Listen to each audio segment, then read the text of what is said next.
আসসালামু আলাইকুম। শীত এসেছে, হাঁসের মাংস খাবো না তাই কি হয়, আজ হাজির হয়ে গেলাম দশলা হাঁসের রেসিপি নিয়ে। এটা হচ্ছে দশলা হাঁস বলে। হাঁসটাকে জবাই দিয়েছি, এখন হাঁসটাকে গরম পানি দিয়ে ভেজানো হচ্ছে বাছাবাছি করার জন্য। তো গাইস, এই যে ফুটানো গরম পানি দিয়ে হাঁসটাকে চুবিয়ে সুন্দর করে এখন পরিষ্কার করে নিচ্ছি।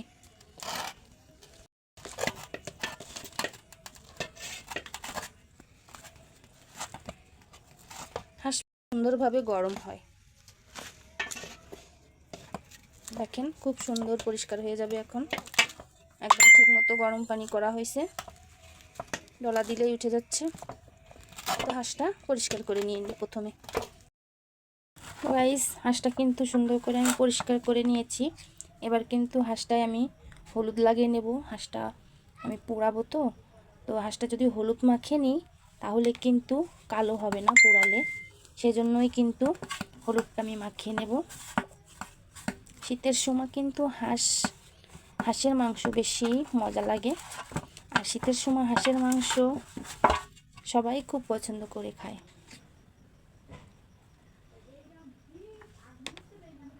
এই যে আমার হলুদ মাখানো হয়ে গেছে, এখনো কিন্তু আমি হাঁসটা পুড়িয়ে নেব।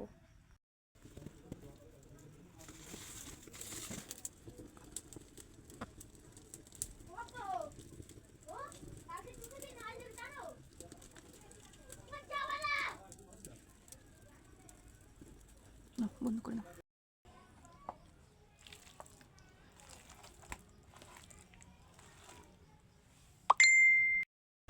তো প্রথমে আমি এখানে এলাচ আর দারচিনি দিয়েছি, তারপরে ধনে দিলাম। এটা কিন্তু সুন্দর করে আমি ভেজে নেব। তারপর দিলাম কিছুটা জিরে। এটা আমি হাঁসের মাংসের জন্য একটা মশলা বানাচ্ছি, এটা আমি সুন্দর করে ভেজে গুঁড়ো করে নেব। মশলাটা ভেজে নামানোর পরে এখানে আমি দারচিনি, এলাচ, লবঙ্গ দিলাম তেল গরম করে। তারপর দিলাম তেজপাতা, তারপরে দেব পেঁয়াজ কুচি। তো পেঁয়াজটা লাল লাল হলে এখানে রসুন আর আদা বাটাটা দিয়ে দেবো। তারপর দেবো জিরে গুঁড়ো, তারপরে দিব ঝালের গুঁড়ো। তো এবার কিন্তু মশলাটা আমি সুন্দর করে কষাবো। মশলাটা যত কষানো হবে তত মাংসের স্বাদ হবে, তার জন্য মশলাটা আমি সুন্দর করে কষিয়ে নেব। এবার লবণ হলুদটাও লবণ হলুদটা দিয়ে দিয়েছি। এবার অল্প একটু পানি দিয়ে সুন্দর করে মশলাটা কষিয়ে নিচ্ছি। তো মশলাটা আমার কষানো হয়ে গেছে, এবার আমি মাংসগুলো দিয়ে সুন্দর করে কষিয়ে নেব। এবার কিন্তু মাংসটা আমি সুন্দর করে কষিয়ে নেব। মাংসের কালারটা যখন একদম খয়েরি কালার হবে তখনই কিন্তু আমার মাংসটা পারফেক্টভাবে কষানো হবে। হাঁসের মাংস শীতের সময় খেতে খুবই মজা লাগে। তো পুরোটা ভিডিও জুড়ে আপনারা সঙ্গে থাকবেন। তো মাংসটা কিন্তু খুব ভালো করে কষানো হয়েছে, এখন কিন্তু আমি ঝোলের পানিটা দিয়ে দেব।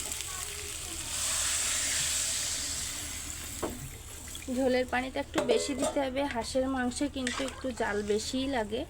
এবার কিন্তু আমি আলু কেটে রেখেছিলাম, আলুটাও দিয়ে দিলাম। নতুন আলু ভালো লাগবে মাংসের সাথে, আর মাংসের আলুটা কিন্তু খেতে ভালোই লাগে। কিছু আস্ত রসুন দিয়ে দিলাম। আমাদের এই আস্ত রসুনটা সবাই খুব পছন্দ করে, তাই দিয়ে দিলাম। তো এবার যে মশলাটা আমি প্রথম ভেজে রেখেছিলাম সেই মশলাটা গুঁড়ো করে এখন আমি মাংসের উপরে দিয়ে দিচ্ছি। দিয়ে এবার সুন্দর করে আর একটু ঝোলটা নিয়ে নামিয়ে নিলাম। তো ভিডিওটা কেমন লাগলো সবাই কমেন্টে জানাবেন। সবাই ভালো থাকবেন। আল্লাহ হাফেজ।